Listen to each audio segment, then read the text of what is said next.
ایک وقت تھا جب آسمان پر ایک نام حکمرانی کرتا تھا، پاکستان انٹرنیشنل ایئر لائن۔ یہ صرف ایک ایئر لائن نہیں بلکہ قومی فخر، جذبے اور بلند پروازی کی ایک پہچان تھی۔ یہ وہ ایئر لائن تھی جس نے دنیا کو بتایا کہ ایک نیا ملک بھی ہوا بازی کی تاریخ میں اپنی جگہ بنا سکتا ہے۔ چاہے لندن کی پہلی بین الاقوامی پرواز ہو یا جیٹ طیاروں کے استعمال میں پہل، پی آئی اے ہمیشہ سب سے آگے رہی۔ لیکن یہ کہانی صرف کامیابی کی نہیں، یہ عروج اور زوال، خواب اور چیلنجز کی ایک ایسی داستان ہے جو آج بھی دلوں کو دہلا دیتی ہے۔ آج ہم پی آئی اے کے سفر کو دوبارہ زندہ کریں گے، اس کی شاندار کامیابیاں اور اس کے ڈاؤن فال کا ذکر بھی کریں گے۔ پی آئی اے کی بنیاد 1946 میں کچھ بزنس مینز اور قائد اعظم کی قیادت میں اورینٹ ایئر ویز کے نام سے رکھی گئی، جو برطانوی ہندوستان میں ایک عام سی ایئر لائن تھی۔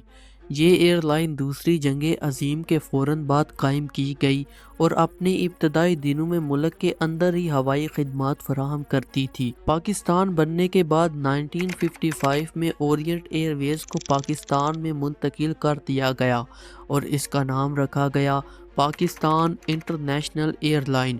ایک ایسا خواب جو قائد اعظم کے وژن سے شروع ہوا تھا، آج حقیقت بن رہا تھا۔ پاکستان کی قومی ایئر لائن جو پوری دنیا میں ہماری شناخت بننے والی تھی۔ اسی سال پی آئی اے نے پہلی قومی پرواز کراچی سے لاہور تک چلائی اور پھر کچھ ہی مہینوں بعد پہلی بین الاقوامی پرواز کراچی سے کائرو اور روم سے ہوتی ہوئی لندن تک گئی۔ پی آئی اے ایشیا کی پہلی ایئر لائن بنی جس نے بوئنگ 707 جیٹ طیارے کو اپنے بیڑے میں شامل کیا، جس نے پی آئی اے کو عالمی ہوا بازی کے میدان میں منفرد مقام دیا۔ پی آئی اے دنیا کی پہلی ایئر لائن تھی جس نے چین کے لیے ہوائی پرواز کا آغاز کیا۔ پی آئی اے کو اپنی خدمات کے اعلیٰ معیار، وقت کی پابندی اور مسافروں کے آرام دہ سفر کے لیے جانا جاتا تھا۔ اس دور میں پی آئی اے کی ایئر ہوسٹس کو دنیا کی سب سے دلکش ایئر ہوسٹس کے طور پر سراہا گیا۔ کیبن سروس کو انٹرنیشنل سطح پر کئی ایوارڈز بھی ملے۔ پی آئی اے ٹریننگ سینٹر قائم کیا گیا جہاں نہ صرف پاکستانی بلکہ بین الاقوامی ہوا بازی کے شعبے سے وابستہ افراد کو تربیت دی جاتی تھی۔ پی آئی اے نے نہ صرف پاکستان بلکہ کئی دیگر ممالک کے لیے پیشہ ور پائلٹ فراہم کیے۔ اس نے عالمی سطح پر ہوا بازی کے میدان میں اپنی قابلیت کو تسلیم کروایا۔ 1960 کی دہائی میں پاکستان نے طیاروں کے انٹیریئر ڈیزائن کیے۔ معروف فرانسیسی ڈیزائنر نے پی آئی اے کے عملے کے یونیفارم ڈیزائن کیے، جو ایوییشن انڈسٹری میں ایک جدید رجحان تھا۔ 1962 میں امریکہ کی فرسٹ لیڈی جیکلین کینیڈی نے پاکستان کا دورہ کیا، جو اس وقت کے صدر ایوب خان کی دعوت پر ہوا۔ یہ دورہ اپنی شاندار تقریبات اور تاریخی اہمیت کی وجہ سے بہت مشہور ہوا۔ اس موقع پر جیکلین کینیڈی نے پی آئی اے کے ذریعے پاکستان کے مختلف شہروں کا سفر کیا اور پی آئی اے کی اعلیٰ خدمات سے بے حد متاثر ہو کر انہوں نے پی آئی اے کے لیے کہا، great people to fly with. ان کے ان الفاظ سے پاکستان انٹرنیشنل ایئر لائن کو دنیا بھر میں مانا جانے لگا اور دن بدن ایئر لائن آسمان کی بلندیوں کو چھو رہی تھی۔ پی آئی اے نے 1966 میں ایک منفرد پرواز کا اہتمام کیا جس میں طیارے کو ماؤنٹ ایورسٹ کے قریب لے جایا گیا تاکہ مسافر دنیا کی سب سے اونچی چوٹی کو قریب سے دیکھ سکیں۔ پی آئی اے نے ہمیشہ قومی کرکٹ ٹیم کی بھرپور حمایت کی اور کھلاڑیوں کو عالمی سطح پر لے جانے کے لیے ان کے سفر کی سہولت فراہم کی۔ خاص طور پر 1992 کے کرکٹ ورلڈ کپ کے دوران پی آئی اے نے پاکستان کرکٹ ٹیم کو نہ صرف اپنی پروازوں میں جگہ دی بلکہ ان کے سفر کے دوران تمام ضروری سہولتیں بھی فراہم کی۔ پی آئی اے اتنی مقبول ہو چکی تھی کہ دوسری ایئر لائنز بھی اس کو فالو کر رہی تھی۔ پی آئی اے کے ایم ڈی عرفان احمد نے اپنی صلاحیت سے پی آئی اے کو ترقی کی بلندیوں تک پہنچانے میں کوئی کسر نہ چھوڑی۔ سب کچھ ٹھیک جا رہا تھا، لیکن وہ کہتے ہیں نا کہ ہر عروج کو زوال ہے، اسی طرح پی آئی اے کے برے دن آنے والے تھے۔ پھر کچھ یوں ہوا کہ 1971 میں ظفر چودھری کے ہاتھ میں پی آئی اے کی مینجمنٹ سونپ دی گئی۔ ان کو آئے ابھی کچھ ہی مہینے ہوئے تھے کہ انہوں نے آتے ہی PIA کے آدھے سے زیادہ امپلائیز کو نکال دیا اور کچھ جہاز بھی بیچ دیے۔